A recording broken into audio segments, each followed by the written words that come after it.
7:41, bienvenido, doctor Gustavo Petro. ¿Cómo está, Darío? ¿Qué tal? Bien, hombre, ¿qué se siente a 10 días de las elecciones? De la segunda vuelta definitiva, porque no hay más. Darla con todo. ¿Pero duerme más tranquilo o igual? ¿A usted eso no lo desvela? No, sí, claro, porque está en juego el país. Ya no es uno, ¿no?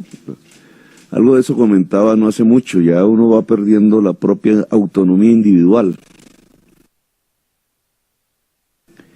Y va siendo como partes más de corrientes de la sociedad que se mueven para un lado para el otro, y eso hace que en los últimos días, ya hacia las definiciones, lo que lo pone uno a pensar es realmente el país, la sociedad, su inmediato futuro, sus perspectivas, en cualquiera de las opciones. Pero es que en cualquiera de las opciones, doctor Petro, desde mi punto de vista, si gana, pues era lo que usted estaba buscando y para eso ha luchado durante muchísimos años. Durante 40 años. Exactamente. Si pierde, tiene garantizado un cupo en el Senado, y usted se distinguió por ser un senador arrollador que denunció la corrupción, que puso muchos temas nacionales sobre el tapete con una gran valentía que todo el mundo le reconoció, además su capacidad oratoria. Eso no me interesa. No. Lo digo con... O sea, no iría si pierde. Con respeto, ya, no, vamos a hablar de ganar, porque aquí no se mete uno, a mí no me interesa, y además sería bien irracional incluso, meterse uno en una campaña de no sé cuántos meses de esfuerzo físico, de dinero del Estado que se pone en eso, de abrir unas perspectivas para millones de personas para ser un senador. Se entiende, ese camino sería más fácil de otra manera e incluso más eficaz, porque si ese hubiera sido mi intención, pues encabezo una lista al Senado y saco, no sé, 10 senadores, algo así, o quizás más, al estilo Uribe. No, ese no es el objetivo de esta campaña. El objetivo de esta campaña es ganar. ¿Ganar para qué? Para transformar a Colombia. ¿En qué sentido? En el sentido de construir una democracia plena, de aplicar la Constitución del 91, que no se ha podido aplicar en buena parte del país y en buena parte de sus textos. Pero, a ver, doctor Petro, usted dice aplicar la Constitución del 91. Aquí usted sostuvo, bueno, aquí no, en muchos escenarios, y habló de la constituyente. Aquí en Caracol dijo, no, yo tramitaría todo por la vía ordinaria, presentando unos proyectos de ley, y si el Congreso se niega a aprobar sus proyectos, ahí sí pensaría realmente en una constituyente. Lo que dijimos aquella vez, si mal no recuerdo, es el Congreso ha cambiado a partir de la elección del 11 pasado, digamos, la elección parlamentaria, 11 de marzo exactamente. El Congreso tiene las dos opciones. Hay una masa gris, llamémosla así, Partido Liberal y la U, que estuvieron con La Paz y que ahora pues usted ya los ve, esto ya son datos, no estábamos en esa entrevista, no había pasado, están ahí en su tragedia. Entonces, hay una bancada mayoritaria que es alternativa, 27% fueron los cálculos, aún no se sabe con exactitud. Y hay una bancada minoritaria, pero que entre el Partido Conservador y el uribismo, no logra la mayoría del Congreso. Y todo depende de quién gane la presidencia. Porque la U y el Partido Liberal se mueven de acuerdo a quién sea el presidente. Lamentablemente es así, no debería ser, pero es así. Cambio radical ya se sabe dónde está. Por eso, entonces digamos, entre la U, el Partido Liberal y la bancada alternativa habría mayoría absoluta en el Senado, si el presidente estuviera por la paz. Es decir, se podrían hacer reformas que yo llamo las reformas fundamentales, que tienen que ver con estos temas que son en general de ley, no de constitución. Solo de Constitución habría que modificar el artículo de la educación, que poner el original de la Constitución del 91, los ingresos para la educación crecerán más que proporcionalmente que los ingresos corrientes de la nación para poder financiar el esfuerzo educativo que nos proponemos. Pero el resto, la transformación de la salud, es de ley, las posibilidades de tránsito hacia la economía productiva es de ley de acción gubernamental. Casi que de entrada podemos empezar a manejar temas sin, digamos, por la vía de la acción propiamente administrativa. Los asuntos que tienen que ver con la justicia son de la Constitución. Y aquí, digamos, el Congreso tendría para reformar la Constitución dos temas fundamentales, la justicia y la educación. La educación para devolverle los recursos. Se perdieron 83 billones de pesos por las reformas de recorte que le hizo Pastrana y Uribe, que las volvió perpetuas, con destino a la guerra. Y en el caso de la justicia se requiere para independizar completamente la justicia de la política, lo contrario a lo que propone Duque, y que tiene que ver con la base misma de la democracia. Si uno independiza la justicia del poder gubernamental, está hablando de democracia. Si uno supedita la justicia al poder gubernamental, está hablando de dictadura. Entonces, respecto a su propuesta, a su pregunta, habría hoy la posibilidad de tramitar, si gano la presidencia de la República, las reformas democráticas vía Congreso. ¿Y si no lo hace? ¿Por cualquier razón? Lo hará porque el método, digamos, además de que el presidente pesa en el Congreso, digamos, pesa en el Congreso. Y hay un 27% que ya estaría con el presidente si el presidente es Petro, en el Senado de la República. Es decir, el esfuerzo no es tan grande para tener una mayoría para pasar los proyectos fundamentales, no todos, obviamente muchísimos tendrán otras derivas, pero los fundamentales, que es lo que nos interesa, el de la educación, el de la justicia, el de la reforma política, y de la reforma agraria, y el de la salud, la reforma agraria, ahí hay instrumentos. En mis debates he dicho que no es sino aplicar el impuesto predial que ya existe en la ley. Digamos, no se necesita mayores instrumentos legales para entrar dentro de una reforma y una modernización del agro en Colombia. Se necesita la voluntad política y la acción. Ahora, si Duque es el presidente, ocurre también lo mismo, pero al contrario. El Partido Liberal y la U se pliegan. Ya ustedes ellos se acomodan al árbol que mejor sombra les dé. Siempre ha sido así, pero no siempre, pero digamos, es aquí ya porque sus dirigentes lo están diciendo. Están al lado de Duque. Duque controlaría más o menos el 70% del Congreso. También haría las reformas constitucionales vía Congreso. Solo que las reformas constitucionales serían al revés. Pero a ver, esa acomodación se haría, o supuestamente se hace con mermelada, ¿no? ¿Eso está diciendo usted entonces que usted estaría dispuesto a darles mermelada para que apoyen sus proyectos en el Congreso? No, yo lo que estoy diciendo es un acuerdo sobre lo fundamental, es lo contrario. Hay dos métodos de conseguir una mayoría. El método tradicional, el de la corrupción, es el de la mermelada. Yo no le llamo mermelada, eso es un delito.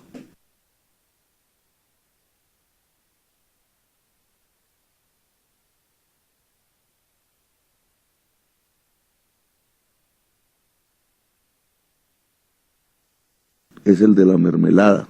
Yo no le llamo mermelada, eso es un delito. Es un método criminal, delincuencial. Por eso se fueron transformando las organizaciones políticas en asociaciones para delinquir.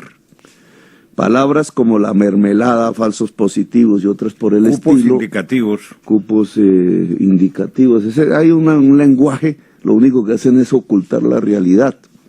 Entonces la población va viendo como normal la mermelada, como sí, un método ahí un poco oscuro, pero resulta que eso no es un método oscuro, eso es un delito.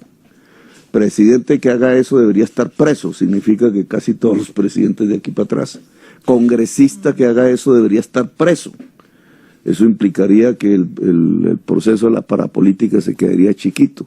No, la palabra oculta una inmensa realidad y es que estamos en un régimen de corrupción y que estamos siendo dirigidos de manera delincuencial para mantener el poder.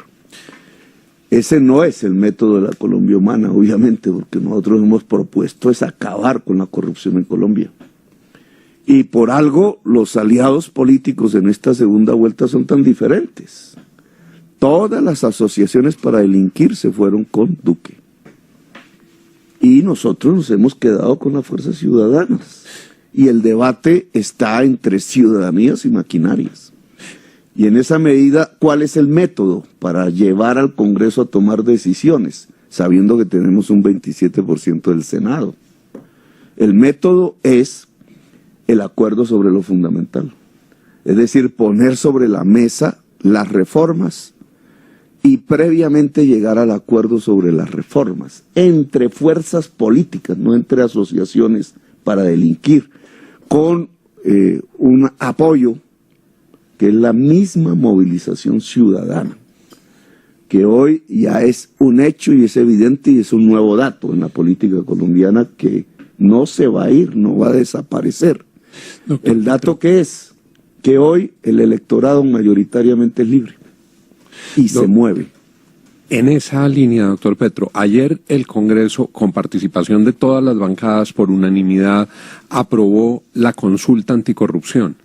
¿Cómo recibe eso? Y la Colombia Humana y usted y sus equipos políticos, ¿cómo se van a parar frente a esa consulta anticorrupción? Yo he hecho dos apreciaciones públicas siendo candidato presidencial ya en segunda vuelta hacia el Congreso,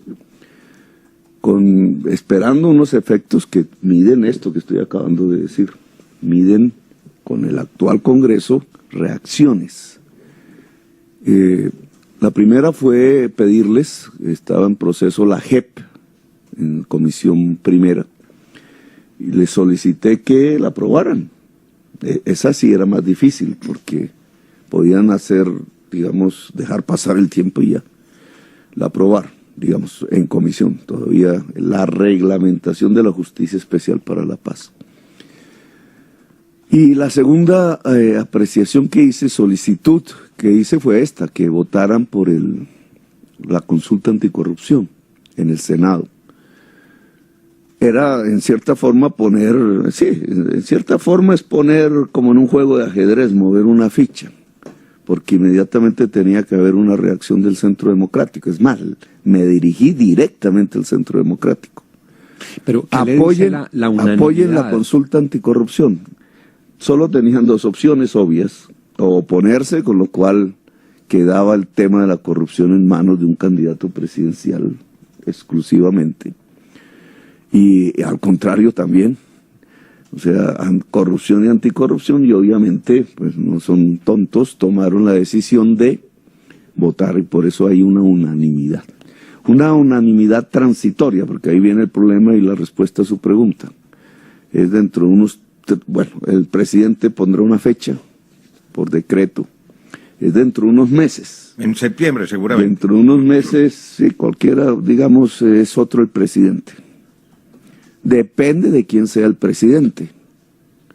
Si el presidente es el de la mermelada, es decir, el de las asociaciones para delinquir, no va a haber voluntad para mover 12 millones de electores hacia las urnas en esa fecha que sea la consulta. Dependerá mucho de la ciudadanía libre. Si el presidente soy yo, tendremos una consulta anticorrupción con más de 15 millones de votantes. ¿Usted autorizaría, como se hizo con el plebiscito, por ejemplo, que funcionarios públicos, servidores oficiales, acompañaran la consulta para aumentar el número de votos? Le pediría a todos los alcaldes que encabezara la consulta anticorrupción, porque es que la consulta no es una elección de partidos, de personas, es un tema que se puede votar sí o no pasar el umbral, pero es un tema de interés nacional. Esa es la consulta, está arreglada por la Constitución y no inhabilita, aunque ahí hay discusiones, los mitos, pero no debería inhabilitar funcionarios públicos. Es el Estado el primer interesado en zafarse de la corrupción, porque un Estado carcomido por la corrupción, con metástasis de la corrupción, como es el actual Estado colombiano, no es viable, no es legítimo, se hunde en la violencia finalmente. Doctor Petro, ¿Cómo se cocinó la llegada y el apoyo que se hizo público anoche de Ingrid Betancourt? Ella me llamó, hacía muchos años, yo no la había vuelto a ver desde incluso antes de su secuestro, por allá en esa época. Recuerdo, la última vez recuerdo que hablé con Clara Rojas. Ella estaba en una lista cámara y estábamos viendo cómo fusionábamos fuerzas para el Congreso. Yo ya no me acuerdo cuántos años, más de una década. Ellos ya estaban en Oxígeno Verde y Ingrid era candidata presidencial. Y en eso estábamos y fue la última vez. Y después vino todo el tema de las FARC. Recuerde usted que yo marché contra las FARC y se me provocó una enorme discusión al interior del Polo en aquella fecha, no me acuerdo cuál fue. Fue una jornada memorable, cerca de 4 o 5 millones de colombianos salieron a marchar. Tuve un sentimiento agridulce en ese día. ¿Por qué? Yo venía marchando más o menos por el Centro Internacional, íbamos por la 7ª, y había una formación nazi ahí, digamos, en medio de la marcha, una especie de orden cerrado, le llaman a eso, semimilitar. Y entonces la existencia de ellos no me sorprendió porque sabemos que están ahí, pero eso es tercera fuerza, yo no me acuerdo cómo se llama. Pero lo que me sorprendió fue la gente sacándoles fotos y tomándose fotos con ellos. Y ahí me dio ya dije, una cosa es estar contra la FARC y otra cosa es estar con los nazis. Pero a ver, Ingrid Betancourt no llegó en ese momento, no era una candidata de izquierda. Por eso se atrevió a meterse en la selva diciendo que a ella no la secuestraban. Yo creo que Colombia está tan en la extrema derecha que considera de izquierda lo que es de centro. Pero ¿cómo va a decir usted ese es un dato ese es un dato de esta campaña también, porque yo lo he sufrido en carne propia. ¿A usted no le da vergüenza decirlo? Es que usted no es de centro, nadie a usted lo reconoce y lo identifica con el centro. Yo no he dicho eso, lo que estoy diciendo es, Darío, si me pones bien cuidado, antes del prejuicio, ojo que el prejuicio a veces afecta la razón. Lo que estoy diciendo es que posiciones que en cualquier parte del mundo serían de centro, aquí son consideradas de extrema izquierda. Me refiero a Ingrid. El programa levantado por Ingrid Betancourt es de centro. Pues en ese entonces, en Oxígeno Verde, como candidata presidencial, era de centro. Es que ¿quién dijo que la lucha contra la corrupción es de izquierda? No, pero muchas de sus tesis... Entonces, en el caso de Ingrid, ahora usted se ha referido a mí, entonces me permite hablar también de mi caso personal. Vamos a poner un ejemplo, la propuesta que desató más polémica y más cadenas del odio, le llamo yo, o sea, la base sobre la cual construyeron más manipulación la campaña uribista, es el tema de la tierra. Lo entiendo porque es que ellos son los representantes del latifundio improductivo en Colombia, es decir, lo más anacrónico y atrasado. En alguna entrevista yo dije, es que eso no es capitalista. Y se burlaban por ahí. Ay, ahora Petro se volvió capitalista. Es que la reforma de la tierra en Colombia fue propuesta por el Partido Liberal y por un presidente de la República que la llevó al máximo, después casi le dan golpe de Estado, que fue Alfonso López Pumarejo, la ley 200, ley de tierras, y la reforma constitucional del 36. Solo hasta que el M-19 logró mayoría en la Asamblea Constituyente se pudo hacer una reforma más profunda que la de López Pumarejo a la Constitución del 86. Nosotros derogamos la Constitución de 1886, un siglo después, un siglo de muchas luchas liberales después. Pero voy al tema. Cuando nosotros decimos, por ejemplo, que el campesino se vuelva de clase media en el campo colombiano, teniendo tierra fértil, porque la tierra es la base, no la condición única, pero sí sine qua non, es decir, indispensable para que un campesino pueda aumentar sus ingresos. Campesino y tierra fértil. Yo diría campesina, además, porque como sucede en la medicina, ahora la mayoría es femenina. ¿Eso es de izquierda?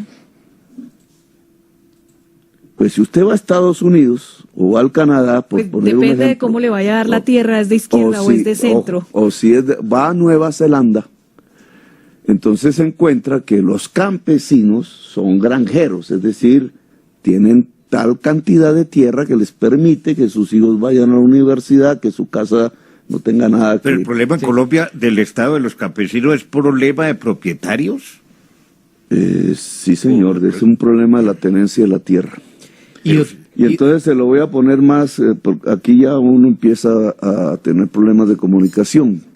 ¿Por qué el problema de la tierra es el causante, o la tenencia de la tierra es la causante de la pobreza del mundo campesino, que llega a un 80% de acuerdo al DANE? ¿No es la guerra? La guerra es el producto, no la causa. Y aquí empieza a ver las diferencias, digamos, de esquemas de ideas. La guerra es el producto de un sistema feudal de tenencia de la tierra.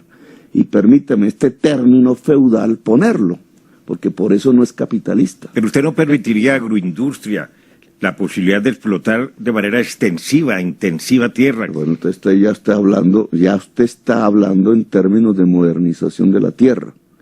Es que lo que Pero a manos del Estado o de los particulares. Antes. Para lograr una industrialización y una modernización de la producción agraria, usted tiene que salir del feudalismo. ¿Qué es lo que tiene hoy? De 15 millones de hectáreas fértiles, y vamos a concentrarnos allí, que no es mucha tierra, es el 10% de la extensión de Colombia.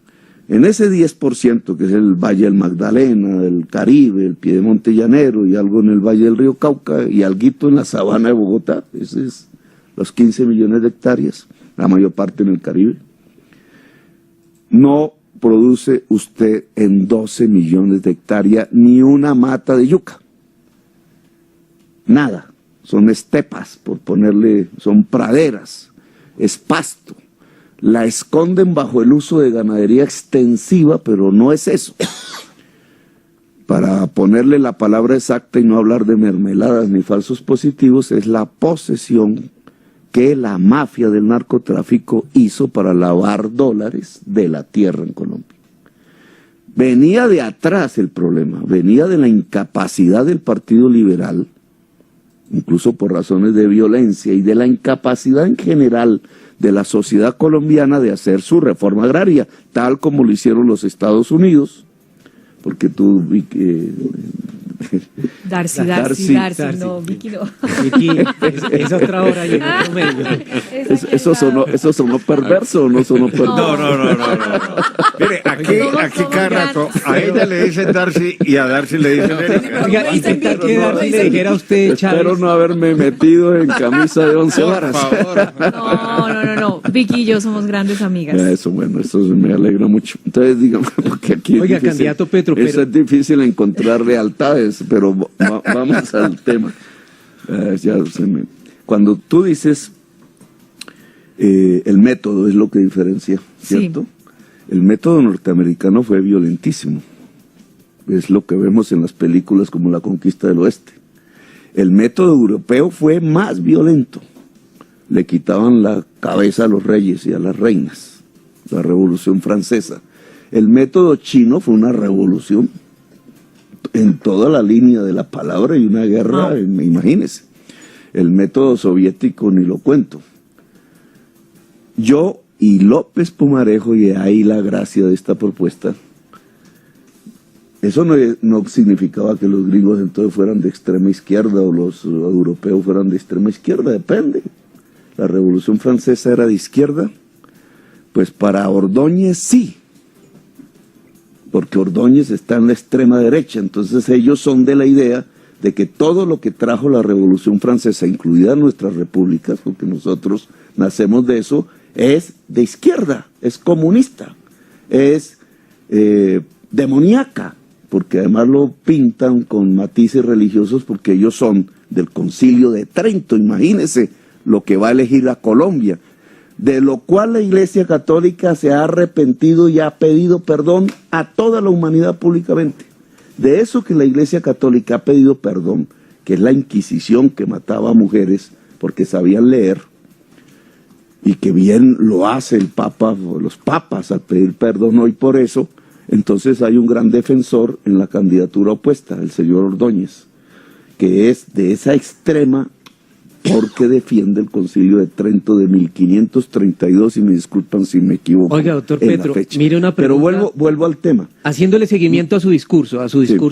fíjese que uno, en términos de ideas políticas y oyendo sus alocuciones y grabaciones, usted citaba mucho a Pizarro y a Bateman hace unos 15 años. Después citaba mucho a Hugo Chávez.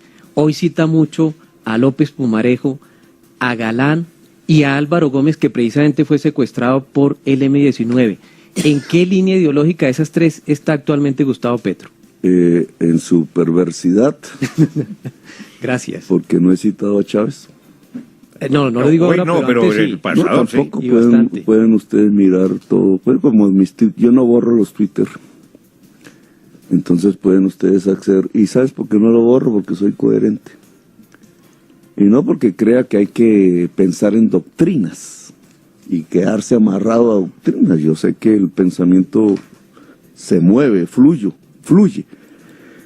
Pero he sido coherente, entonces no tengo esa necesidad de borrar trinos. Puede revisarlos en la época, digamos, mientras existía el Twitter, y verá que eso no es cierto. Lo que usted acaba de decir no es cierto.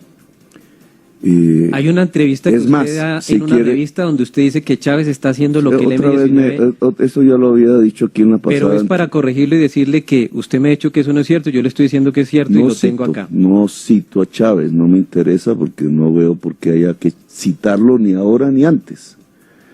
Y tengo mi opinión al respecto y supongo que ahora hablamos porque para eso usted hizo esa pregunta. Pero le voy a decir, lo que pasa es que ya me sacó del tema del agro y quiero responderlo. Los únicos que propusieron una salida pacífica a este tema de la tenencia premoderna de la tierra fueron los japoneses. Los japoneses lo hicieron pacíficamente, salieron de su feudalismo sin mayor derramamiento de sangre. La película El último samurái cuenta el único hecho de sangre. La invito a verla. La vimos. Pero no solamente Cruise. para verla al estilo de verse una película y distraerse, sino de ver qué pasaba ahí socialmente. Pues esa es la forma como el Japón se industrializó. Hablemos de Colombia. Como se volvió una Petro. potencia. Esa manera pacífica de resolver el problema de la tierra en el Japón, que dio paso a un gran país industrial, es lo que planteaba López Pumarejo en Colombia. A ver, hablemos Pero, de otra ¿cuál tesis sería? Y suya. entonces, esa tesis, ¿cuál era? López Pumarejo y lo dijo en su ley de 200, hay que ponerle impuesto a la improductividad de la tierra fértil en grandes extensiones. Pero eso ya lo ha tratado muchas veces, permítanme, porque el Pero tiempo... entonces, el pero si tiempo corre. ustedes mismos me lo preguntan, porque me dijeron que si era de extrema izquierda, y Ya entonces dijo que no. estoy demostrando cómo incluso la reforma que más debate ha provocado es una reforma de centro. ¿Lo tiro a otra reforma? Y entonces es un método pacífico para modernizar el campo en Colombia. Eso está claro. desde Esa su punto de vista. modernización del campo es socialista, porque usted mismo me lo preguntó. Pregunté. ¿Es estatización de la tierra? Yo lo que estoy diciendo es, si el poseedor actual de la tierra no quiere pagar ese impuesto, pero es un gran tenedor, porque en Boyacá mis amigos uribistas le están diciendo al minifundista campesino productor de papa, oiga, Petro le va a expropiar la tierra. Oiga, mentiroso. Es que ya ese tipo de actitud política revela la actitud delincuencial de una política. Doctor Petro. Porque en primer lugar, el productor de papa es productivo. No estamos hablando de eso. Estamos hablando de tierras no productivas siendo fértiles. Y en segundo lugar, el productor de papa en Boyacá es minifundista. Y yo estoy hablando de poseedores de más de 500 hectáreas de tierra que siendo fértil no producen. ¿Y qué estamos diciendo? ¿Que le vamos a expropiar? No. Estamos diciendo que se le pone un impuesto que podría dejar de pagar si produce. Yo tengo aquí el Si aguacate. produce, como usted dijo, Darío, en términos modernos. Pero Entonces es un estímulo para que usted habló de produzca comprar, la de que el tierra. Estado Yo le tengo- comprara y le pagara con bonos. Entonces, si el poseedor de esa tierra no quiere pagar el impuesto y no quiere producir, pues tiene una segunda opción que era la de López Pumarejo, vender la tierra. Se la puede comprar usted si quiere producir o se la puede comprar el Estado. ¿Para qué la compraría el Estado? ¿Para ponerse el Estado él mismo a producir la papa? No, para entregárselo al pequeño y mediano empresario que quiere producir la papa o el maíz o el aguacate que se volvió famoso y el campesinado para volverlo de clase media. Si el campesinado en Colombia se vuelve de clase media, las causas de la violencia desaparecen en Colombia.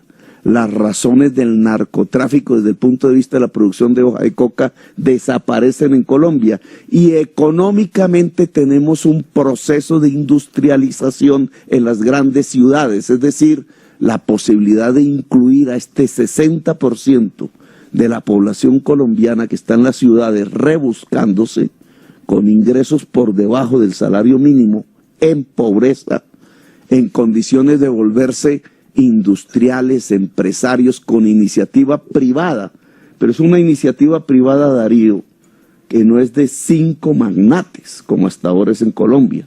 Es una iniciativa privada que es de millones y millones de colombianos. Bueno, Doctor como esto Petro, no es una conferencia, doctor Petro, avancemos. Yo Ahora tengo sí. aquí el aguacate que me dio su amiga María José Pizarro, que dice, a propósito de las tierras, para corregir esta injusticia, la de la concentración de las tierras, gravará con altos impuestos solo latifundios improductivos de más de 1.000 hectáreas para que sus dueños los produzcan o los vendan al Estado, y dice el aguacate, y a su vez los devuelvan a los campesinos. Sí. ¿Cómo?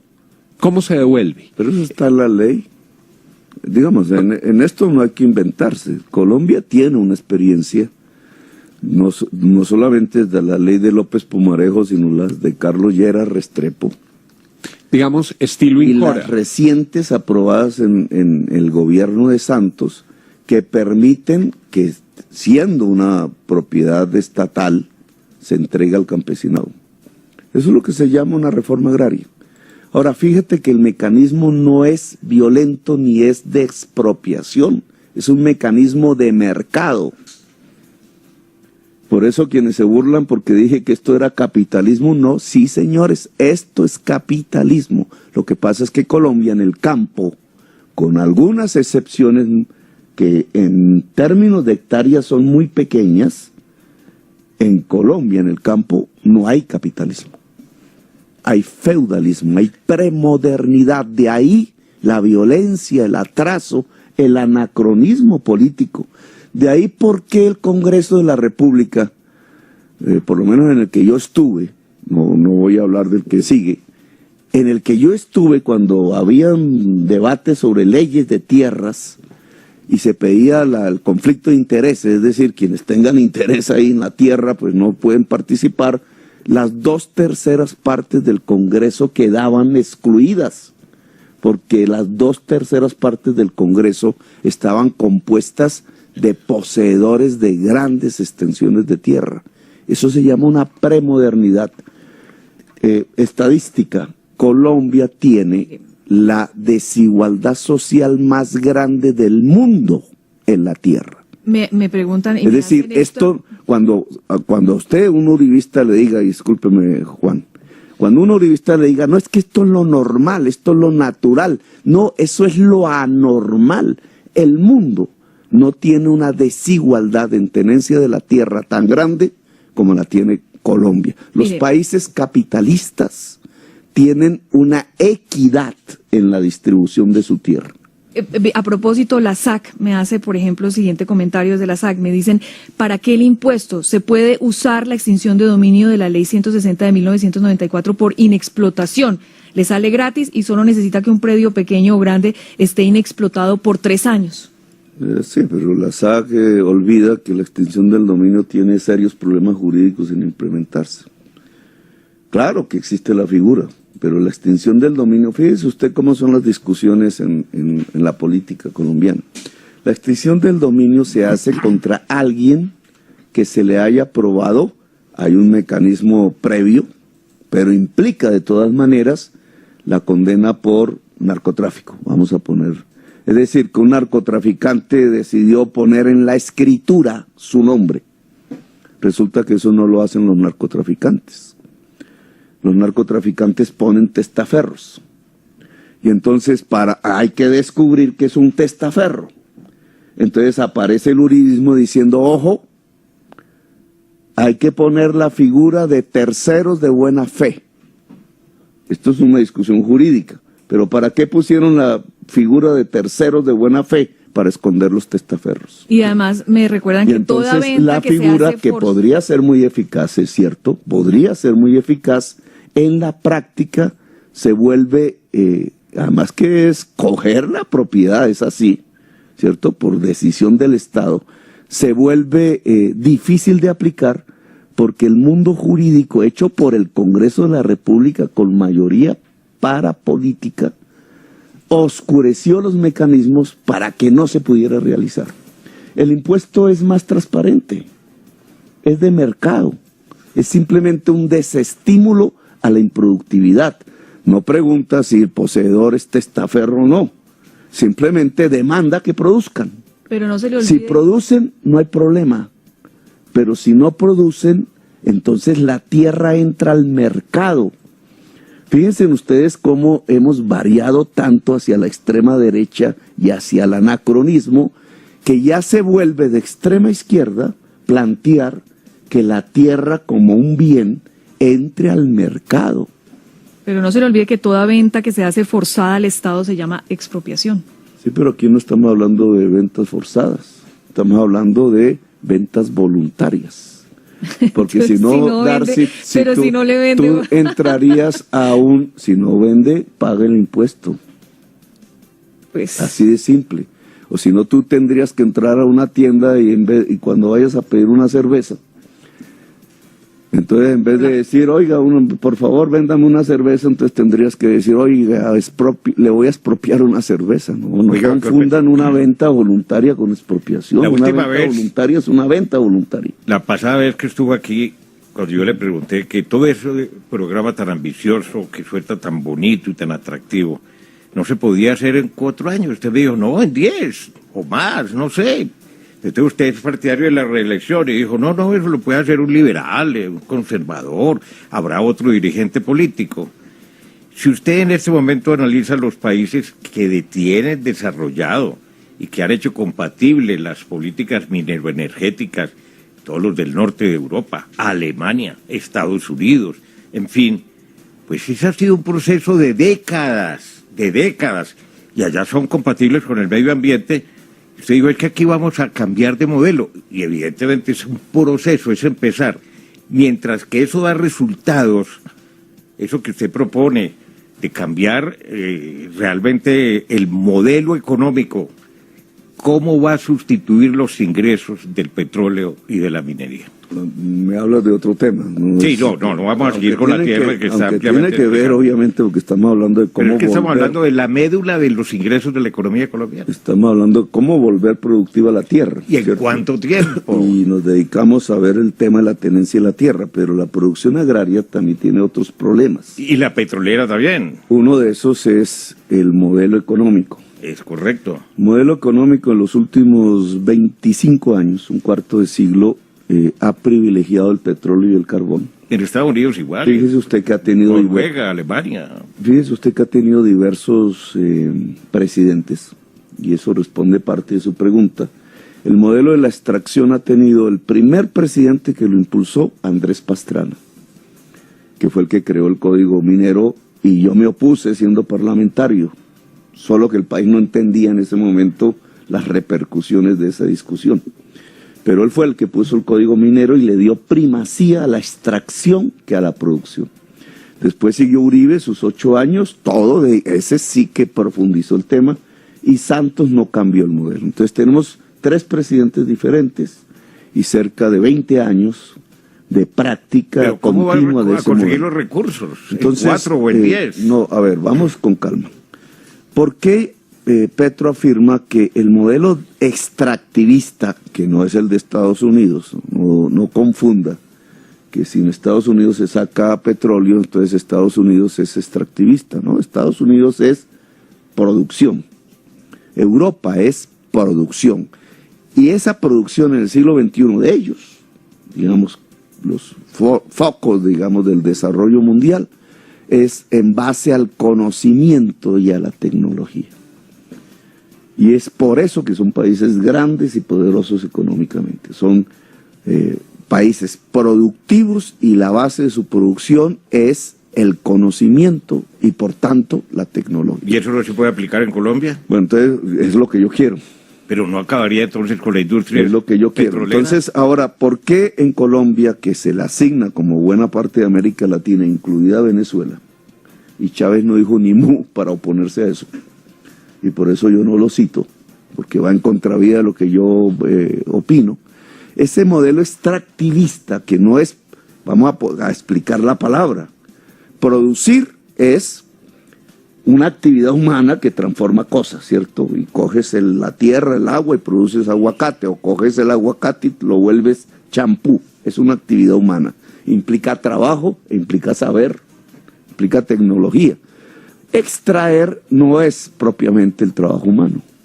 Lo que está ahí no lo hizo el ser humano. Simplemente el trabajo consiste en sacarlo y meterlo en un tubo, si es petróleo, o en tren, si es carbón.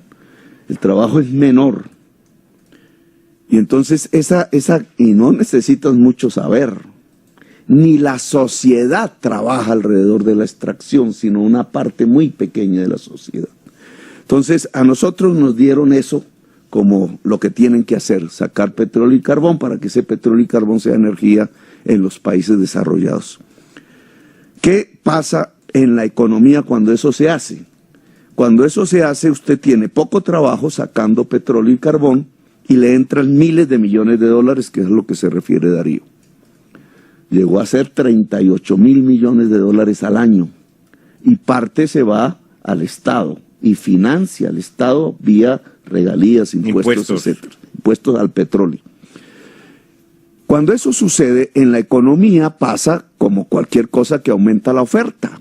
Aumenta la oferta de dólares, sucede lo mismo que se aumenta la oferta del pan. El precio se cae, el precio del dólar se cae. Es decir, damos menos pesos por dólar, 1.500 hace 2 años. Y todo lo importado se nos abarata. Una moto que valga $1.000, si es a 1.500 pesos el dólar, vale 1,5 millones en Colombia. Si es a 3.000, vale 3 millones de pesos en Colombia.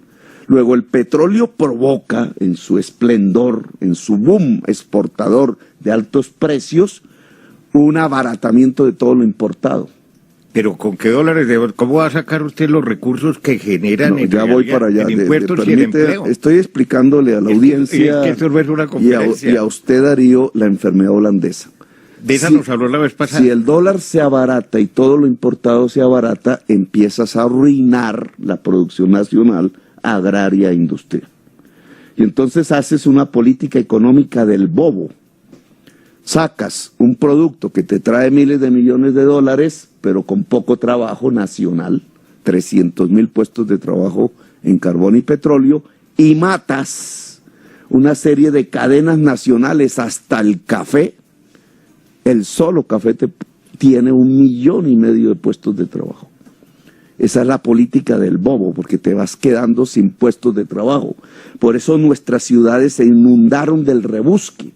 Por eso nuestras capas populares fue a vivir del subsidio del Estado. Pero ¿cómo va a generar los recursos, doctor Petro? Bueno, ahora voy a su pregunta puntual. A su respuesta. Obviamente, si nos vamos separando de la extracción paulatinamente, yo dije 10 años. Pero usted estará dentro de 10 años. Ahora hablamos de eso porque es 10 años. Entonces, si nos vamos separando paulatinamente, va creciendo la producción agraria e industrial. La demostración está el año pasado en el café. Apenas se cayó el precio internacional del petróleo, volvimos a ser cafeteros. 12 millones de sacos.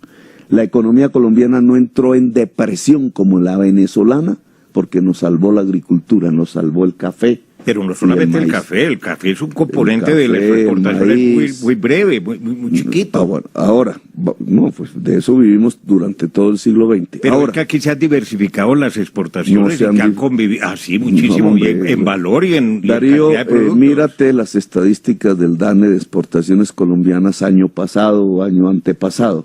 Nosotros no diversificamos las exportaciones, al contrario, casi que se concentraron, como en Venezuela, en exportar petróleo y carbón, sin generación de altos puestos de trabajo, por lo menos en el siglo XX.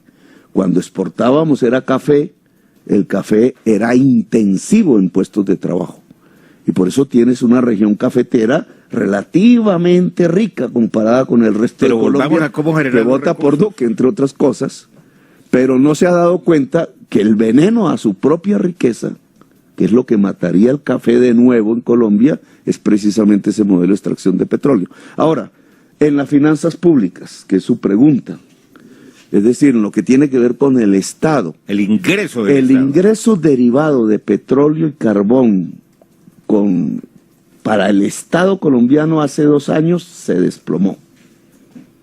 No es que Petro los va a quitar. No, el mercado mundial. No, es que ya se acabó. De 3.3% del PIB, es decir, del valor de toda la economía que le entraba al gobierno por virtud del petróleo y el carbón, hoy es el 0.3%. Es decir, esa anomalía ya se produjo. Ese choque ya se produjo. Y está otra vez arriba del precio. Y entonces, 65, ¿qué fue? 70, 75. Pero los volúmenes... déjame contestar esto. ¿Qué fue lo que hizo Santos para remediar el problema? Una reforma tributaria sobre la base del IVA. Disminuirle impuestos a los magnates y aumentarle el impuesto a la clase media fundamentalmente y a la gente que trabaja vía IVA. Eso fue lo que hizo Paréntesis rápido, ¿usted bajaría el IVA? Entonces, ahora vayamos entonces hacia adelante. No es que Petro va a quitar los ingresos, ya se cayeron. ¿Pero cómo los va a reemplazar? No, es que ya los reemplazaron parcialmente. Bueno. Tenemos 4 puntos de déficit fiscal, que es el producto de eso. ¿Cómo los va a conseguir? Entonces, yo ya he hecho una propuesta de reforma tributaria. Entonces pasamos a un tercer tema. La propuesta de reforma tributaria y de reforma pensional garantiza disminuir el déficit fiscal en Colombia y financiar los gastos sociales que propongo. De los gastos sociales que propongo, el que más dinero usaría es educación, porque estoy proponiendo un sistema de universidad pública y gratuita para tratar de volver el derecho a la educación superior pues un derecho garantizado por el Estado. Me dirá usted que para qué entonces quiero esa universidad pública y gratuita. No, yo lo que quiero saber es de dónde van a salir los recursos. Por coherencia con lo que estoy proponiendo. Si nosotros vamos hacia una economía productiva, necesitamos una sociedad del conocimiento. Años. Y una sociedad del conocimiento que se construye en décadas, partiendo del resultado que esta clase política corrupta nos dejó. Y es que el 60% de la población colombiana no terminó el bachillerato. Y por eso es difícil la discusión política en Colombia, no crean que no. Y es tan fácil la manipulación y la mentira política. Pero no es muy fácil hacer discursos, echar carreta. Darío, no es que esto no es carreta, estos son los datos del DANE. Y no me quiero meter en la profesión de ustedes, pero a mí sí me parece dramático que después de 2 siglos de vida republicana, el balance que nos entregan sea el de una sociedad en donde el 60% de la población no haya terminado el bachillerato. Y si vamos al campo, que es el 90% de la población rural no terminó la primaria. ¿Ustedes creen que así se desarrolla un país? Por eso mi propuesta es, no que vamos a saltar a que toda la población pueda terminar la universidad porque no lo hacemos en 4 años, pero por lo menos que la juventud actual pueda tener el acceso como derecho a una universidad sin que le Ya tiren cambió de tema, la mire. puerta en la cara. No. Entonces eso vale Recursos. 14 billones de pesos, usted que quiere hablar de plata. Sí, de plata. Es que a la gente digamos, le preocupa, porque digo, bueno, no, pues, pues, otra que reforma de tributaria. eso se trata, porque precisamente no soy demagogo y populista, porque sé cómo se hace. ¿Cómo? No solamente porque lo No nos haga el practiqué, diagnóstico. no solamente No. porque lo ¿Cómo? practiqué como alcalde, y por no eso nos sé metamos en ese tema, porque claro ahí que sí, entramos en otra claro que hay que discusión. meterse Pero es en que ese tiene tema, que Darío. contestar lo que se le pregunta Pero y va breve. usted lleva 4 años hablando de la alcaldía de Bogotá y no me permite ni siquiera No, claro, defenderme. pero es que mire lo que lleva 55 minutos y Mire, no hemos podido tocar ni el segundo tema a fondo. No, ya llevamos 3 y fundamentales. No hemos tocado el de la salud No, y lo invito. El cómo. Pero 14 billones, ¿de dónde sale la cifra 14 billones? Sale de mi experiencia como alcalde. Nosotros quisimos, dado que tenemos la universidad distrital, es mirar la gratuidad en la universidad distrital. Y lo hicimos con 2 métodos. Uno, llevando educación superior al colegio. Y ese es uno de los grandes éxitos de la Bogotá Humana, jamás comentado en una emisora radial. Pero nosotros pudimos ampliar la educación superior en la ciudad de Bogotá a partir de entregar créditos de estudios universitarios de educación superior por universidades acreditadas en los colegios públicos en el 11 y en el 12 grado. Pero frente a eso, por ejemplo, Sergio Fajardo dijo, él lo habló específicamente de eso, que usted hablaba de la gratuidad en general, de toda la educación. Y él dice, eso suena muy bonito. Es muy bonito. Pero el tema es, y es vendedorcísimo, pues que todos quisieran ir gratis al colegio o a la universidad, pero dice, es un imposible porque ¿cómo se financia? ¿De dónde se saca la plata para financiar eso de la gratuidad en la educación La pública? verdad no creo que alguien que haya dicho se puede diga que esto es un imposible en el tema central de su programa, pero te voy a decir algo. Toda la educación secundaria en Colombia y primaria en Colombia pública y todo el preescolar en Colombia público, yo generé 3 años en la ciudad de Bogotá de preescolar público, es gratuito. Es decir, que ya la educación pública colombiana es gratuita en la mayor parte de su componente, el preescolar, la educación primaria y la educación secundaria. Donde no es gratuita es en la educación superior, que es de lo que estoy hablando. Nosotros en Bogotá probamos cómo es que se podría llegar a una gratuidad en la educación superior. Pero ya nos cuesta 7 millones de pesos el estudiante. Mire, usted tiene Entonces, que ser tenemos consciente. 300.000 jóvenes que terminando su 11 en Colombia no pueden ingresar a la universidad y nunca lo harán. Si yo hago el cálculo me da 7 millones por 300.000 por todos los 5 años, 14 billones de pesos, 10.5 y adicionales a 3.6 que hoy existen en el presupuesto, 14 billones. ¿De dónde saco esos 10 billones adicionales al presupuesto? De la reforma pensional. Y entonces entro a otro tema para explicarlo, y rápidamente, porque ya sé que me estoy alargando, pero es que hay que explicarlo con cuidado. Mire, Marta Lucía aprendió a hablar corto y nos lo dijo ayer. Sí, pero no dice hizo nada. el entrenamiento. No, dice muchas cosas. Sí, claro. No, hombre. Sobre cómo Si hizo, usted me le explicara. preguntaron cómo hizo la operación Orión. No. Ahí le se está preguntaron metiendo en otro tema y se está Pero metiendo no le preguntan en las eso, entonces, preguntas que nosotros hacemos. ¿Cómo no va a ser breve? Si no Pero- le preguntan lo que hay que preguntar. Bueno, somos muy malos Pero periodistas. entonces, voy al tema de los ingresos. entonces, ¿de dónde se consiguen 10 billones adicionales para la educación? Mira, Darío, usted tiene hoy un sistema pensional donde los cotizantes están en un lado, los fondos privados de pensión. Esos cotizantes no van a tener pensión, en su gran mayoría. No les alcanza el ahorro y la rentabilidad. La mitad de la rentabilidad la paga el Estado a través de los TES en que invierten los dueños de los fondos privados de pensiones. La plata de los cotizantes, allí tiene el 97% de todos los cotizantes de Colombia y no pagan sino 150.000 pensiones. Y en el otro lado está compitiendo Colpensiones, donde está 1.900.000 pensionados, pero no tienen los cotizantes, solo el 7%, algo así. y entonces le toca al Estado pagar todos los años a Colpensiones para que pague a sus pensionados 13 billones de pesos. Si yo hago una reforma pensional, en donde en vez de que esos dos regímenes compitan y se complementen, al contrario, que es lo que llamamos el modelo de pilares, implica en la práctica que todo cotizante en Colombia cotiza a Colpensiones. He sugerido hasta 4 salarios, hasta un salario que sea 4 salarios mínimos, y de ahí para adelante tienen la libertad, si son de altos salarios, pues de escoger fondos privados de pensiones, pero sin dejar de cotizar en Colpensiones. Obligatoriedad de cotización en Colpensiones para todos hasta ese para todos, hasta incluido el ese presidente lindero. de la República para la gente que gana más de 4 salarios. ¿Qué pasa con los fondos que están, doctor Gustavo Petro, los fondos que están en los fondos de pensiones déjame privadas? terminar para...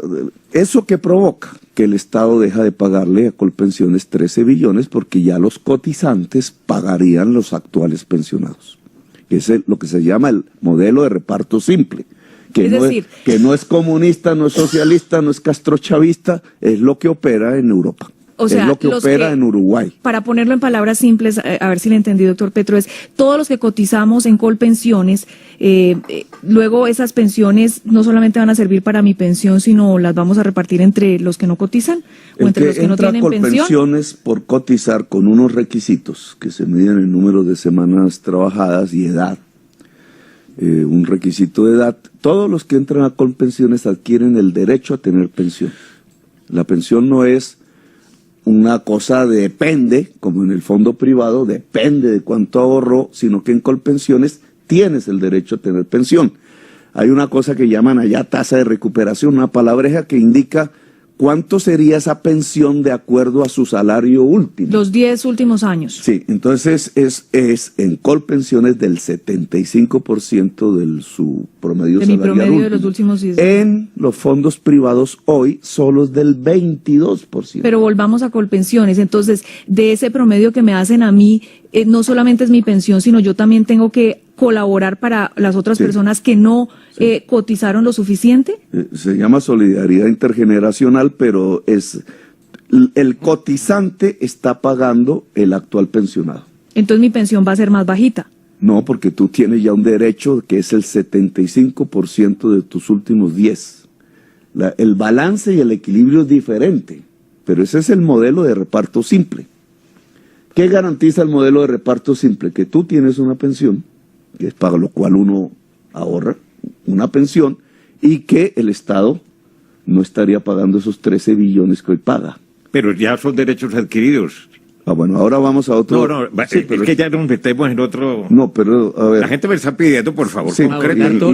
y lo respondo. Claro, nosotros pero no sin conferencia. Nosotros no estamos... las conferencias hay que escucharlas de vez en cuando. Sí, pero esto no es Radio Nacional de Colombia, ¿no? Pero me da el tiempo... Cadena privada, que tiene sus reglas. No me tienes aquí todos los días, entonces... El stock, es decir, usted está en un fondo privado, lleva ahorrando 10 años, vamos a poner un ejemplo, y lleva tanto dinero, le llega una factura. Ese es un monto, vamos a suponer que son 200 millones de pesos que usted tiene ahí guardados. ¿El gobierno de Petro se los va a quitar para pasarlos a Colpensiones? No. Ese stock ya es suyo, eso es su dinero, usted escogió ese sistema bajo una ley, legalmente, eso es lo que usted llama un derecho adquirido, tiene el derecho adquirido. Es para el flujo, a partir de la reforma en adelante, entonces el cotizante empieza a cotizar en Colpensiones. Para resolver el problema de caja de los faltantes corrientes año tras año, en vez de que tenga que salir del presupuesto nacional, y el déficit la propuesta del Estado es que esos nuevos recursos no salgan de presupuesto nacional, sino de los nuevos cotizantes que hoy son los que están en los fondos. Ese es el resumen. Si la economía colombiana se va volviendo cada vez más productiva y menos extractivista, cada vez habrá más dinero de cotizantes. ¿Cómo se va a volver más atractiva y productiva si usted llega al poder con todas esas ideas y con todos esos discursos y con toda su habilidad? ¿Usted ya ha pensado en lo que le va a significar al país la fuga de capitales que se está presentando y que se va a agudizar si usted llega al poder, y también en lo que sucedería con la inversión extranjera, porque, por ejemplo, en el caso del cambio de modelo, en lo que usted llama economía extractiva, allá hay unos contratos, son más de 120 multinacionales que han confiado en la seguridad jurídica de Colombia y que entonces les van a cancelar los contratos, y son contratos porque todos los el tema petrolero son de mediano y largo plazo, todos son de largo plazo y son miles de millones que se han invertido. ¿Va a cancelar los contratos? Darío, ¿va a nacionalizar el petróleo? Darío, aterricemos. Aterricemos, eso le digo. El subsuelo ya está nacionalizado desde hace más de un siglo. Ese no preocupa. Ya, para que ustedes no, yo lo sé. comprenda, digamos, sí. El subsuelo de la nación, dice la Constitución. Sí. Lo que hace el Estado, los gobiernos en relación al petróleo es concesionar, es correcto, por un tiempo y unos contratos. Ecopetrol nació de una concesión de esas que el Estado decidió tener en su poder. De ahí nació Ecopetrol, digamos, ahí no está el problema. Los contratos firmados por el Estado se mantienen, yo no voy a quitar ningún contrato, ni siquiera quité los del aseo, sino que esperé a que se terminaran los del aseo. Aquí son 25, 30 años. ¿Cierto? Esperé a que se terminaran y vamos a presentar después un informe. Se terminaron. Contrato por contrato. Bueno, y ahí dice usted, esto es imposible, yo tengo que expropiar. Bueno, no. Usted no es propio usted no es propio lo que es suyo. Una concesión, no, es la explotación. Una concesión no es sino el derecho, digamos, legal que tiene el Estado, no obligatorio, de entregarle a un privado una explotación de un recurso que es del Estado. Sí. Como el aseo, exactamente lo mismo. Por eso el aseo no es de empresas privadas, es de concesionarios, que bien pueden ser los recicladores, o grandes o pequeños. Hablemos de petróleo. O puede ser una empresa pública, porque es que el residuo en la calle es del Estado. Pero voy al petróleo, para no entrar en otro debate que me hubiera gustado dar con usted en este mismo emisora, pero unos años atrás. No, cuando de pronto Caracol sea una empresa pública, porque usted ha dicho que hay que ampliar el número de frecuencias. Caracol es una concesión. Sí. A propósito. Sí, que hay RCR lo mismo. Es similar, porque el espectro electromagnético donde van las ondas de radio son del Estado. Y nosotros explotamos se le permite a un particular explotar comercialmente ese espectro. Es correcto. Por un contrato que se firma. Usted diría, el contrato de Caracol, no, radio, para ponerlo exactamente aquí, con el Estado, para usar estas ondas, ¿lo va a quitar Petro? No, lo voy a respetar, yo no necesito quitar eso. Pero va a ampliar, va a hacer más concesiones. Más gente, más medios, más pero gente. Pero si el espectro no se lo permite. Pero fíjate que la tecnología nos viene permitiendo cada vez más. ¿Sí? Bueno, pero digamos, vuelvo al tema del petróleo, para muy bien, ponerlo en otros. ¿Qué es lo que está pasando con el petróleo en Colombia y por qué hablo de 10 años? No como usted dijo, que era que Petro quería gobernar 10 años, no. Entonces, la transición es 10 años por dos circunstancias objetivas, independientes al presidente. Una, las reservas de petróleo se están agotando. Hay para 8 años todavía. Bueno, ahí hay cálculos, 4,5, 5, 6. Solo si hay fracking se pueden aumentar. El fracking no está escrito en los contratos. Los ciertos concesionarios de petróleo quisieran que se les adicionara una cláusula de otro sí, permitiendo el fracking. Ellos dicen, el fracking es costosísimo, luego me tienen que rebajar los impuestos. Y ya había dos candidatos que estaban dispuestos a hacerlo. Vargas Lleras, que lo dijo explícitamente, de Vargas Lleras hay que reconocer que por lo menos se escribía lo que quería. Y Duque, que en medio ya cuando empieza a aparecer las voces de la ciudadanía diciendo, ¿cómo así? Entonces ya se escurre, ¿cierto? Y dice, no, sí, es que lo va a hacer. Y pobres allá en el sur del Cesar, que es donde comienza este proceso, que además votaron mayoritariamente por Duque, pero así es la realidad política. Entonces, digamos, yo no voy a permitir el fracking. ¿Por qué? Porque los químicos que se le echan al agua en enormes proporciones pueden, porque no existen estudios que digan lo contrario, pueden ocasionar daños en la salud humana.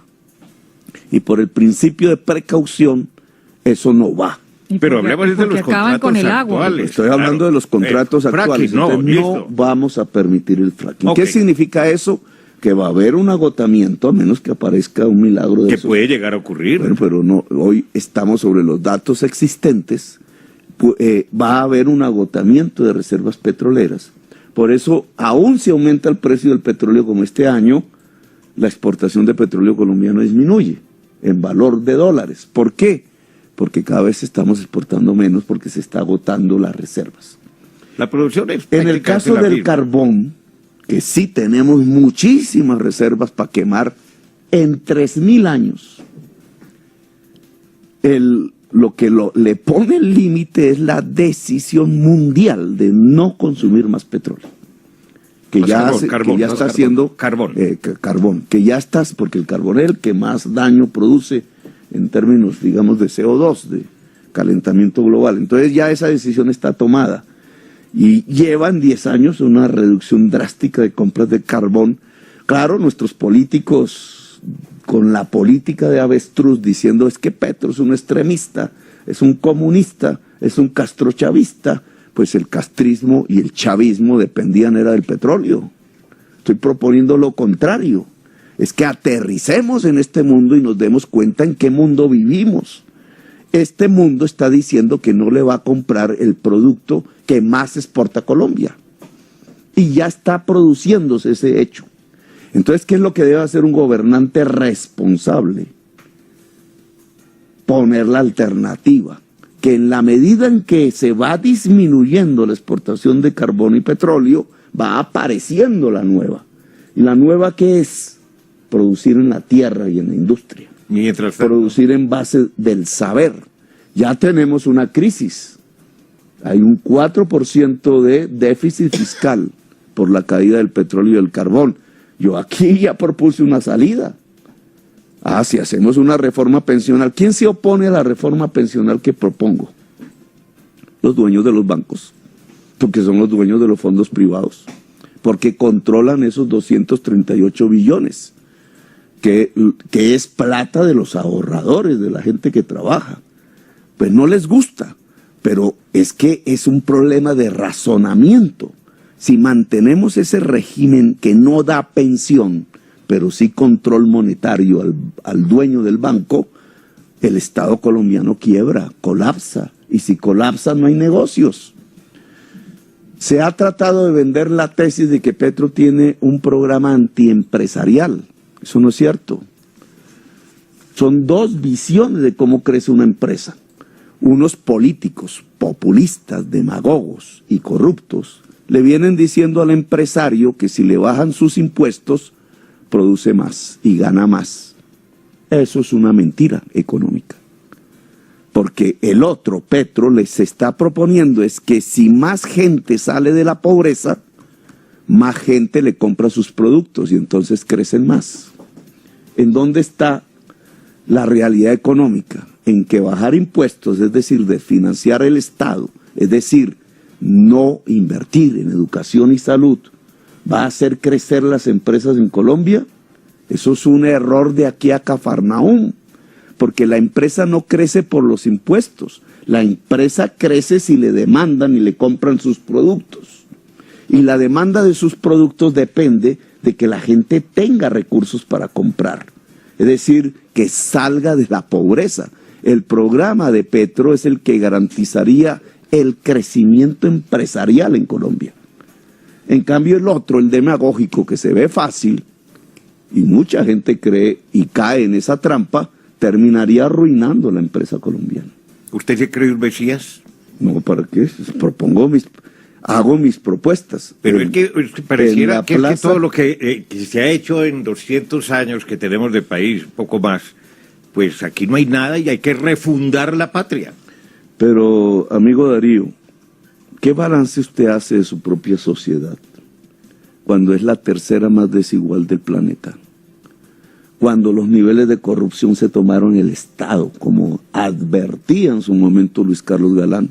Los asesinos de Galán terminaron gobernando a Colombia. cuando el balance académico, con la importancia que tiene la educación hoy en el mundo, te arroja que el 60% de la población colombiana no terminó el bachillerato. Cuando los niveles de pobreza y de desnutrición... Nos va a echar otra vez el discurso del diagnóstico. Tu sociedad está observando cómo mueren niños de hambre. Entonces es extremista plantearle al país un camino en donde los niños no mueran de hambre. Yo pienso que eso no es extremismo, eso es cuestión de humanidad. Pero es que hay que ser realista. Todo eso que usted ha Realista pintado... es que los niños mueran de hambre. No. Que no hay recursos para hacer todo lo que usted está Claro que hay proponiendo, recursos. Salvo que ustedes decidan quedarse en el poder indefinidamente. Si lo demostramos en Bogotá en 4 años y eso que no me dejaron gobernar esa es otra discusión. un mes. En Bogotá terminamos con una estadística de mortalidad infantil de menos de un dígito, similar a la de los países desarrollados. Ustedes nunca lo dijeron, porque tenían otro interés. Pero ustedes saben qué significa como logro social el que una ciudad de este tamaño en medio de Colombia pueda decir que llevó su estadística de mortalidad infantil al nivel de los países desarrollados. O, como yo dije, que no moría un niño de hambre. Son logros sociales. Sí. ¿Con qué se hizo? Con los recursos que tenemos. Presenta Quebré las algo que puede finanzas ser cierto. Quebré las finanzas de la ciudad de Bogotá para lograr que la calidad promedio de la educación pública fuese igual a la de la privada, o que lográramos estos grandes avances en Transmilenio materia no está quebrado, de no lo entregó disminución quebrado. de la mortalidad. ¿Quebramos la ciudad? No, el balance da superávit fiscal. No quebró Transmilenio. Eso que usted llama quebrar Transmilenio es exactamente lo que hace París con su transporte. ¿Cómo se financia el transporte en París? Una parte lo pagan los pasajeros. Y alta. ¿Cierto? Una parte. Alta. Y la otra parte... Aquí rebajamos los tiquetes. Y la otra parte la paga el Estado, a través de la seguridad. Entonces, en Bogotá pusimos un modelo de financiación. No queremos más motos, no queremos más congestión, ¿cierto? Tenemos que lograr que la gente suba al bus, pero para que la gente suba al bus, la tarifa se vuelve una barrera. Entonces decidimos cofinanciar, y lo puse en mi programa de gobierno de la Bogotá Humana antes de las elecciones. Vamos a cofinanciar el transporte. Una parte lo paga el pasajero y otra parte la paga el Estado. A eso que paga el Estado usted le llama quiebra. No, es así como se financian todos los sistemas de transporte moderno del mundo. Es una cofinanciación entre pasajeros y Estado. ¿Por qué? Porque al salirle barata la tarifa al pasajero, de acuerdo a sus ingresos, el pasajero no se compra necesariamente un carro o no lo usa, o una moto, y congestiona menos la ciudad. Esa es la gracia de un sistema de transporte masivo. Ahora, el sistema de transporte masivo de Bogotá, solo a partir de buses, es altamente ineficiente porque sus costos operacionales son crecientes. No porque el Bogotá tenga un alcalde que usted bautizó de malo, llamado Petro, sino porque todo sistema basado en buses tiene costos operacionales crecientes. Y ese es el gran problema del transporte masivo en Colombia. Entonces los alcaldes obligados van subiendo las tarifas, y lo que van observando es que su ciudad se llena de cada vez más motos, con una caída de la calidad de vida sustancial en todas las grandes ciudades de Colombia. La política que nosotros implementamos en la ciudad demostró que no solamente los pobres se podían subir a un bus, que no se subían, caminaban, y por tanto tuvieron instrumentos productivos para superar la pobreza. Por eso la estadística, que tampoco ustedes nunca dieron en Caracol, es que logramos reducir a la tercera parte la pobreza en la ciudad de Bogotá. En 4 años, Darío, no necesité 8. En 4 años logramos una estadística social contundente, que redujésemos a la tercera parte la pobreza. Entonces, en transporte eso es clave. Claro, si usted cambia el sistema de buses por tranvías y metro subterráneo, los costos operacionales se vuelven decrecientes. Es decir, la parte que tiene que dar el Estado para cofinanciar el transporte se vuelve decreciente. Y tiene un modelo sostenible, no solamente ambiental, sino financieramente. Pero esa gente que dejó de ser pobre durante su administración, supuestamente en la reducción de la pobreza, ¿volvió a ser pobre en la administración de Peñalosa entonces? Pues de acuerdo a las estadísticas del DANE, y permítame remitirme a ellas porque son esos son como en el carro, ¿cómo es que llaman las señales de manejo del carro? De si hay gasolina o no, pues eso es lo que tiene un gobernante. Se puede cuestionar las estadísticas del DANE, pero un gobernante tiene que aceptarlas, son su única brújula de manejo. ¿Qué dice la estadística del DANE sobre pobreza multinacional? En el gobierno Petro se redujo la pobreza multidimensional en 500,000 personas. Es decir, en porcentaje al 4.7% del total de la población. La recibimos en 12%. Y en el último gobierno de Peñalosa era del 50%, Darío.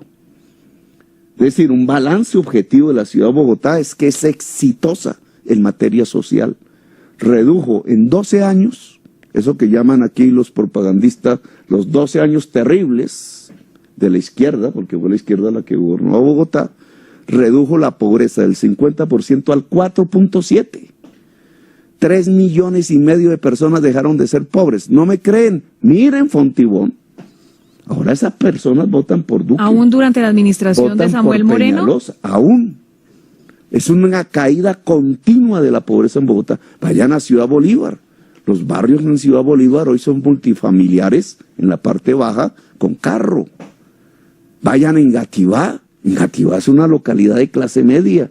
Cuando estaba primer Peñalosa era una localidad pobre. Cambian sus agendas políticas, ya dejan de votar por Petro, le apuestan a Fajardo, le apuestan a Duque, se entiende, pero ¿sabes qué es el efecto de eso?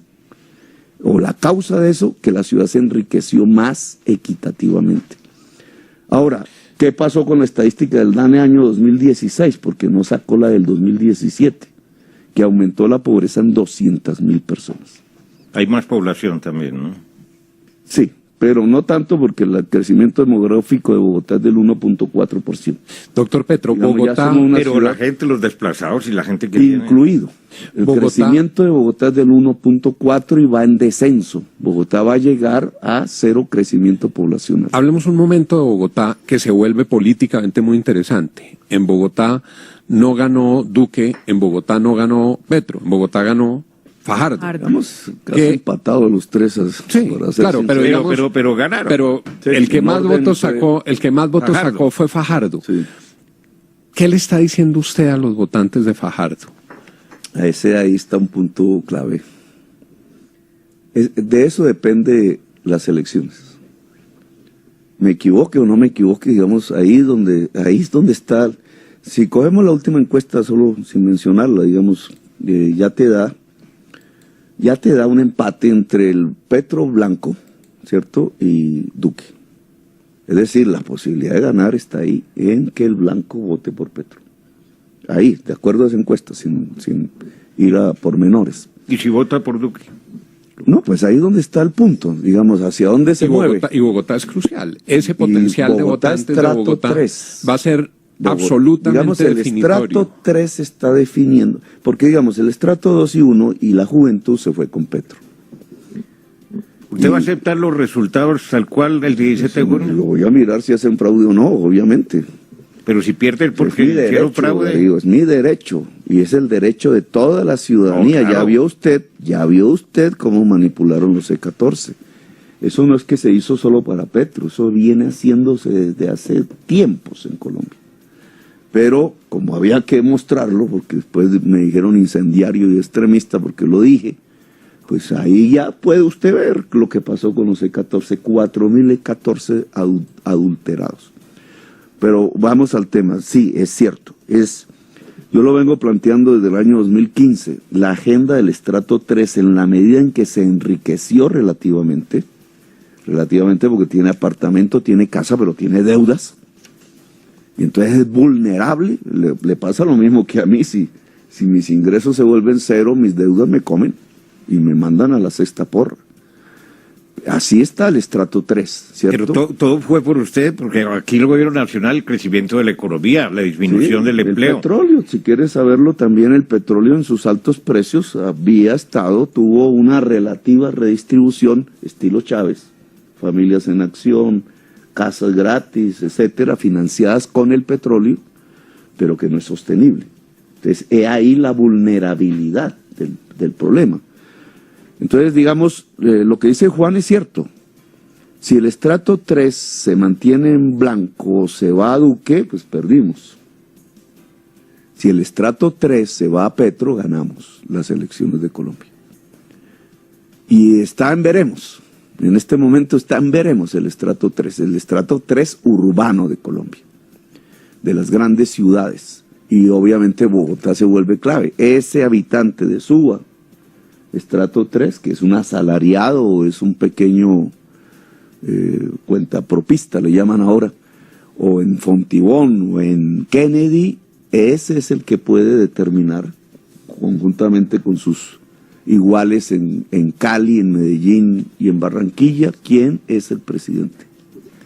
Y la agenda, y ahí el tema. Entonces, la campaña de Duque, su estrategia se dedica en decirle a la gente de estrato 3 que yo los voy a expropiar. A la señora al señor del taxi, a la señora del salón de belleza.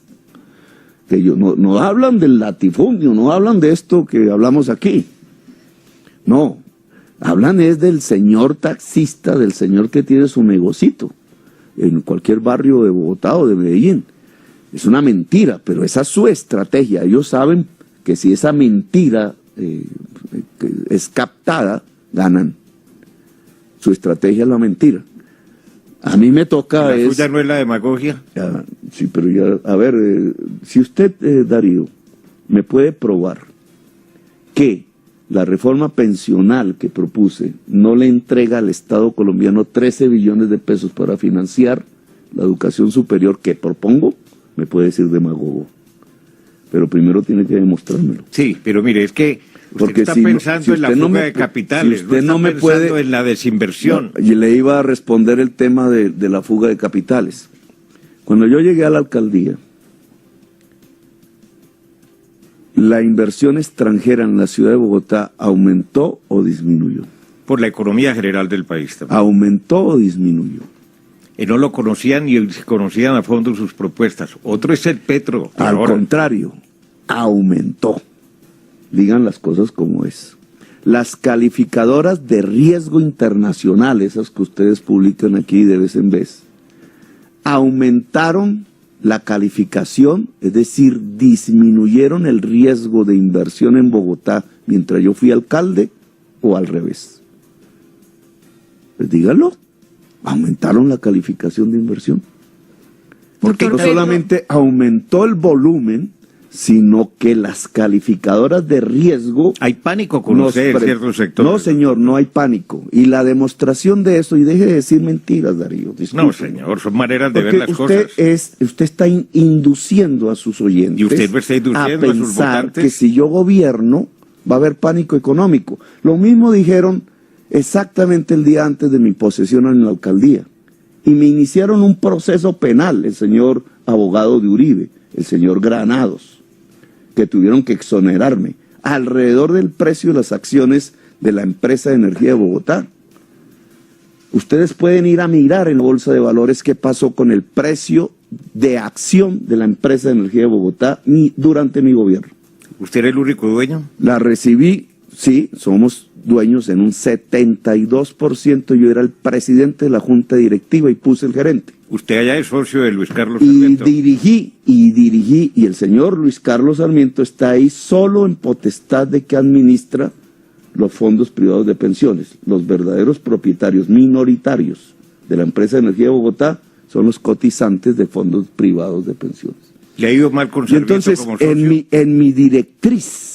En mi directriz gerencial sobre la empresa de energía de Bogotá, resultó que en 4 años le duplicamos el valor de las acciones. Es decir, el mercado, vía Bolsa de Valores, premió la acción de la empresa de energía y de la ETB.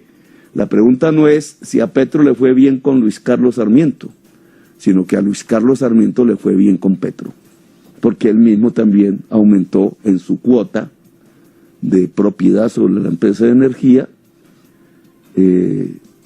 su dinero.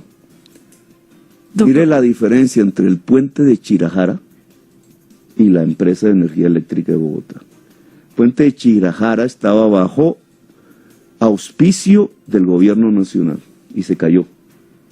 Y ahí se fueron plata de los fondos privados de pensiones. Y en cambio en la EEB, que estaba bajo mi conducción, creció.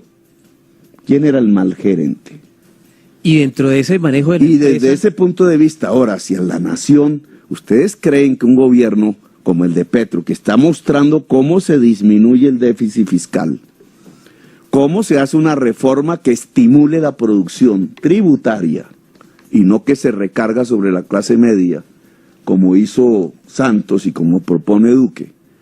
Yo estoy diciendo, hay que gravar los capitales improductivos en Colombia. ¿Para qué? Para que se vuelvan productivos. La tierra fértil en grandes cantidades que no produce es uno, pero también la salida de dineros a los paraísos fiscales.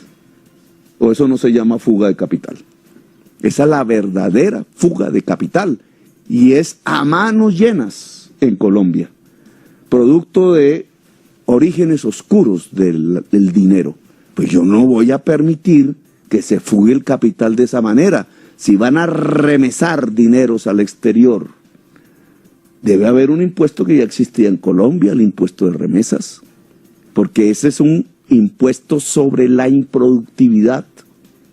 La renta presuntiva es un impuesto sobre la improductividad. Las exenciones, al quitarlas, premian la producción. Si hay un impuesto sobre el dividendo, y miren este caso particular, mientras cualquier asalariado, así sea de altos salarios, paga impuesto de retefuente, todo congresista paga impuestos de retefuente, apenas le pagan su salario altísimo, Pero la misma persona, siendo dueña de capital, si saca la plata de la empresa en forma de dividendos, no paga impuesto. Pero doctor Petro, ahí es donde usted está hablando de pagar impuestos. Yo, digamos, quiero decirle que uno de los principales problemas que sabemos es el tema de la evasión de impuestos. Sí. Si más gente pagara sus impuestos como debería, pues tendríamos una base mucho mayor y eso es lo que se ha tratado con las reformas tributarias. ¿Usted paga sus impuestos? Hubo una polémica alrededor de su declaración de renta. Todos los asalariados pagamos el impuesto de antemano. ¿Cuándo presentó su declaración de renta Es que del el 2016? impuesto no se paga en la declaración de renta, Darcy. Son dos cosas Bueno, distintas. Eso pero para los digamos, grandes capitales es también cierto, se paga en la porque declaración sí, de renta. Sí, su patrimonio, Pero etcétera, lo de la ¿verdad? fecha es importante. Pero para los asalariados, Darcy, los que tenemos nuestra condición de vivir del salario, que yo llevo 2 años Como sin vivir nosotros. de ningún salario, los que tenemos la condición de vivir del salario pagamos nuestro impuesto en algo que se llama la retefuente. Es decir, el mismo que paga el salario descuenta de una vez el impuesto a la DIAN. Nosotros tenemos esa condición. Ahora, la injusticia está en que mientras al asalariado le pasa eso, el dueño de capital, cuando saca el dinero de la empresa para su pecunio personal, no paga impuesto. Pero ¿cuándo el presentó impuesto a usted dividendo. su declaración de renta, doctor Petro? Mira, todas mis declaraciones de renta han sido presentadas a tiempo, excepto la última. ¿Y sabes por qué? Porque yo no tenía ni idea cómo poner en una declaración de renta una multa que me impusieron de $100 millones. Y en esa discusión de cómo poner eso en una declaración de renta, había otra segunda discusión, y me disculpa, pero en mi caso personal. Y es que ese impuesto, esa multa, se podía caer por una decisión judicial. Que a la postre pues sucedió, no estoy diciendo mentiras, todo el mundo aquí sabe que la justicia decidió que era absolutamente ilegal la multa que se me había impuesto por parte del Contralor. Una persona que vive así, ¿cómo maneja eso en la declaración de renta? Cuando tiene la tranquilidad de que pagó sus impuestos, además. Entonces, ¿por qué la presentó tardíamente? Porque tuve que dirimir primero el asunto en los estrados judiciales. pero esa decisión salió el año pasado. Esa decisión Sí, pero es que estamos hablando del año grabable del año pasado, ¿o no? Claro, pero la presentó en mayo de Las acciones de renta no son de este año. Pero estamos hablando periodo grabable de 2016. Estamos hablando del periodo que había grabable. que presentarla hasta septiembre del 2017. Periodo grabable 2016, que es cuando Correcto. me ponen todo ese poco de multas. Hay que presentarla hasta Que hay que septiembre del presentarla 2017. en el 2017, Se presentó en mayo y en el del 2018. 2017 estábamos en pleno asunto judicial. Y yo quise esperar la decisión, así de simple. ¿Por qué? Porque 100 millones de dólares o se ponen o no se ponen. Es una decisión judicial. No se ponen como ganancia mía. Es que era al contrario, es que era una multa contra mí. Entonces no estaba en ninguna tarea de evasión. Yo no soy de los que mandan capitales a los paraísos fiscales. Doctor Yo Petro, vivo de mi salario. Y todas las cosas que tengo solo son producto de mi salario. No me he robado un peso y mis impuestos fueron pagados de antemano, como todo asalariado colombiano, vía RTF.